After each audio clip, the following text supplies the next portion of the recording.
Hey, what's going on YouTube? This is Diamondtron one again. On one of my most recent uploads, a commenter asked me, how did I get my documentary made? Lot 22, the Diamondtron 1 story, is currently on Amazon Prime if you want to check it out. So I decided to make this little video and tell you how it basically came to be. Let's go for a ride.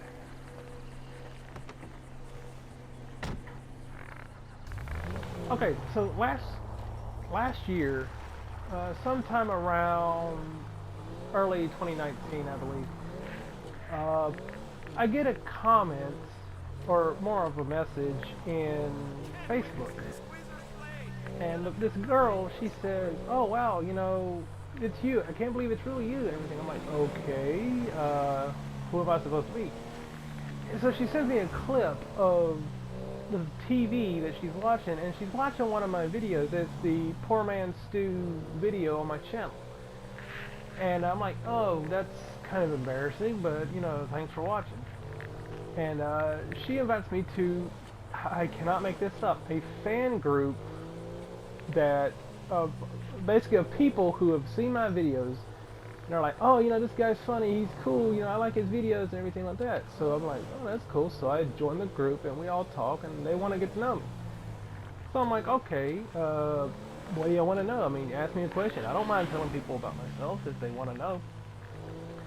So they asked me, like, favorite things, music, colors, you know, my taste in women and stuff like that. I'm like, well, okay, I'm kind of hesitant about that kind of thing. So I'm like, okay. So I talked to them and everything, and they asked me, like, how did I become a brony, you know? And for people who don't know, a brony is a person, mostly a male, who likes My Little Pony, Friendship is Magic, and everything. And there are female equivalents of adults who like them, and there's bronies and there's Pegasisters. So I tell them a little bit about my life and everything, and they understand how hard it is for me growing up and my current situation, financial-wise, and things like that and everything. And I barely get by with what I got. And even now, I'm currently going through a situation where it's really, really, really tough. And they say the people would love to hear my kind of story, and I'm like, what do you mean? They say, well, we're into this documentary business, or sort of, they got their own production company. It's called Martyr Films or something like that. I swear I remember that once before, and I didn't really feel comfortable with that because their art or whatever is kind of dark for my taste. I didn't like it, but I figured I'd give them the benefit of the doubt. Maybe it wasn't all bad. So over time, we made plans of how to set up the, you know, footage and everything like that. And so we're like, well, I'm scared out of my mind. I have to honestly say I was scared out of my mind because I've never really been a social person. I'm sort of an introvert. I think that's the proper term for it. I don't like talking to people because I don't know how people react to me, and I don't know how to react to people. Like, my interests are not what other people's interests are, and they think it's weird and everything. So I'm like, you know, whatever. I don't give a damn. So I turn around and talk to these people, and I try and meet them at a public place because I don't want people to know where I live right off the bat. So I turn around and I say, well, how about this? We can meet here, meet there. And after going through deliberations of like where we want to meet and everything, we eventually met at a local restaurant called Fuji's. It's like an Asian restaurant, so to speak. And so we decide to meet there, and it's me and two guys and one girl. And the girl is the one who actually met, you know, the first time. I won't say their names for their reason, I guess. So we meet. I'm freaking out and everything, and they actually pick me up and everything like that. And I say, is it all right if I jump in the back? Because I told them I like to keep people guessing. They're like, why would you want to ride in the back if it's right down the road? I said, just, is it all right? And I'm like, okay, fine. So I get in the back of the truck and everything, and it's not like the actual back. I mean, I'm talking about the truck bed. I mean, I'm feeling nervous and everything. I'm like, if I want to have my options to jump out and hit the road, I'm like, I don't trust these people because I just met them. And I'm like, I'm going to a public place that I know the surroundings. Apparently they must, but, you know, this is all going through my head. You know, I'm the kind of person, I have a backup upon a backup. So I turn around and I get in the back. We go ahead to Fuji's and we order something. They say, have anything you want. I'm like, okay. And over time, they had this camera, and I'm like, yeah, you're recording the first time we meet. And they're like, yeah, hopefully we'll put the footage in. So they want to capture everything about me, so they can put it in this documentary. Over time, we're talking and we're talking. They get to know me. I open up to them. I'm like, okay, I kind of, find these people interesting. So I'm doing this thing, doing that thing. We're talking, having fun and everything. And so I'm like, okay, so what do we do? So they turn around and set up a time and date and say, we're going to have everybody come in, the production company. And this is a small thing, so eventually we settle on a date. And when we finally set up, they come up and they say, okay, so we're going to show what it's like when we actually come up to you and meet you at your home. I'm like, okay. So they record the opening sequence where they come and meet me on my home and everything like that. I'd come in and say, come on in and everything, and I introduce them to the house and everything like that. And this is my mom and everything, show her some respect. She's a nice person, but don't piss her off, kind of thing. And so it's everybody in the total house. It's me, my mom, the girl who found me, I suppose you could say. Then let's see who else. It was the owner, which is basically the director. The sound guy who's on the boom, and ironically, a sound guy was deaf. I can't make that up. The sound guy was deaf. Okay, so we move on. There's the two camera guys, the director, the sound guy, and the girl who came in, and me and my mom. So they ask us all kinds of questions. They get, they take pictures of like my photo album and everything like that, so people can see a little bit about my past, everything like that, and see how I was as a kid. Eventually, we're like, okay, this is cool, and we talk and everything like that. So they see some of my cardboard weapons, some of my old videos. And actually, one of them guys actually said, how much would you sell one of these for? Like my Spartan laser cardboard weapon. They're like, well, it is just cardboard. So I'm like, you can make me an offer. And they said, well, I wouldn't know.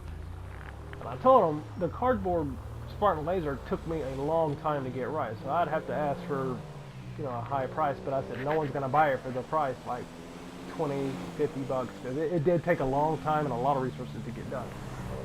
But they eventually settled on my plasma pistol, my plasma rifle, and I think that was it.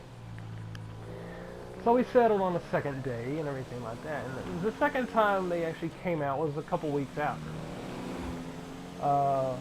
Eventually, it was only 3 people, I think, that came out this time. The second time that and we all talked and talked and talked. We didn't really get much footage because the third day of production, before it could even happen, we got a message on the thing saying from the director that they was going to pull the plug. And everybody was pissed. I mean, I can honestly say everybody was pissed. The girl who found me, everybody else, like, why? And they say, well, he says, running through all the footage, he didn't know if it was worth selling. He says, it wasn't worth his time. And then we're like, well, what can we do to actually make, this thing and, save it? And in his own words, I won't go into details, he said basically, we need to know about your private life. Like, what do you do, with girls and everything like that. And they basically, in his own words, again, my sexual preferences and my sex and life and everything like that. And he says, basically, we need that kind of stuff because sex sells. And I'm like, and this pissed me off because I'm like, no one's going to tell me that I'm not worth anything because I know that, people just don't understand the way my life is. I mean, I want to do shit. I want this thing to do. I want to, be able to make a difference. But the way my life is, it's kind of a shit show. So I said, okay, fine. You make up the questions. I don't care what they are, and I'll give you an answer. I said, I can't do this stuff unless you give me a question to work with. I can't answer a blank slate. Just by doing that, we got everything back on track. the third day came in, and it was the final day of production, which it seems kind of weird because we had about 10, 20 hours of footage. So I said, I really don't want to talk about my kind of sexual preferences in the same house with my mom because it's kind of embarrassing anyways. So I said, we needed more footage, like talk with my dad and my buddy, which if you want to see who he is, he's in the documentary. So like I said, just go check it out. Eventually, we went to talk to them. We got a little bit of footage because they wanted just a little bit of an outside idea. How did you know Charlie and everything like that? So we got that footage of my dad and my friends from high school. And we eventually settled in the park where a part of the footage was actually taken. Our local city park and everything like that. So then we was in this public session, or public area, where I said, okay, and they just started asking me questions like, do you do this, do you do that, and like, what do you do, or like, how's girls and everything like that. And I'm like, and I basically just went into detail about that kind of stuff, and I don't feel comfortable talking about it here, so like I said, so I basically went into detail about that kind of stuff and anything like that. And then they said, okay, so now we got the footage, and as we were leaving the park, we got some park footage, like how I talked about combat and everything like that. And there was one scene where one of the people who was part of it kind of, yes, they already know this, they kind of pissed me off because of the way they pointed at me in the background, and in essence, they basically called it horse shit, or dog shit, whatever. Anyway, you'll know it if you see it. And that did piss me off. And there was a couple scenes that did seem like they were out of context, like, it's just really, really bad. And it's kind of embarrassing. But other than that, I did like the way the documentary turned out. There was a scene where they talked about my cosplay. I told them I didn't want to do it because my cosplay wasn't complete. It was only 75% done. I still had to work on like the lower part of my body and everything, like accessories and things like that. And I said, plus it's hot out because it was like May, June, I think, when it was somewhere in early spring, early summer, somewhere around that time. And that guy just ran a red light. Anyway,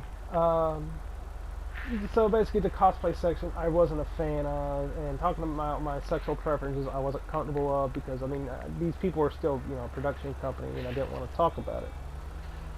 So yeah, over time we got the thing done, and it took months. And I'm like, I could have taken all that footage and then put it together, but they wanted to make sure it was worthy of like because see, Netflix was, by their words, supposed to pick up the documentary, but apparently it didn't go through, so they went through with Amazon Prime. And I'm supposed to get a cut of it, which so far I haven't seen a dime of that. Because they said you only get paid a certain amount a month, so I'm like, yeah, I was supposed to get a profit out of this, but I haven't seen a damn penny. Although through legal papers, yes, I am supposed to get a cut of it, but so far I haven't actually seen anything. So yeah, over time, I think it was I don't know if it was December, or no, it was definitely before December when we finally got the documentary uploaded to Prime. I only recently found out about it for like a couple months. I'm like, okay, this is cool, but eventually I went to see it at a friend's house, and I was kind of like, this is good. I like the way they edited it together and everything like that. It was kind of cool and a little bit funny. The reason why I didn't really stick around with Facebook was it wasn't long. I think it was sometime in May or June or something. Not long after, not long before I lost Facebook, I lost a friend of mine in a car accident. It was like not long after that. I had trouble with my Facebook profile, and it kept saying, well, you need a mobile number to identify that this is you, and I kept trying to have friends help me out, but it kept saying like this profile has been disconnected or destroyed or something like that. So it was, I don't think it was because of a hack. I think it was because it thought that I was someone else trying to use my own profile. So I'm like, you know what, forget it. I couldn't recover it. It wasn't salvageable, so I said screw it. I tried making a second profile, and it did the same thing, basically saying I needed a mobile number. I'm like, you know what, I'm freaking done with Facebook. So I've basically been off of social media, except maybe Instagram, and I don't know how long I'll have that.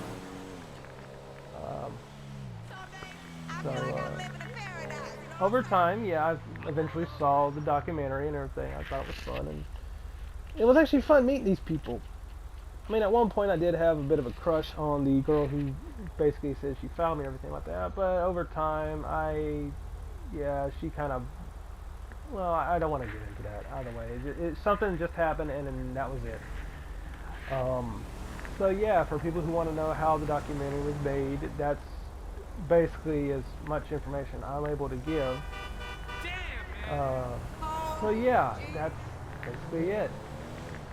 Uh, Again, if you want to see the documentary, it is on Amazon Prime. It's Lot 22, the Diamondtrona 1 story. The trailer is also uploaded here on my channel, so if you want to go see it, just go through my list and it's there. Thanks for watching. Like, comment, subscribe, share, click the bell, you know, that whole shebang. So yeah, thanks for watching.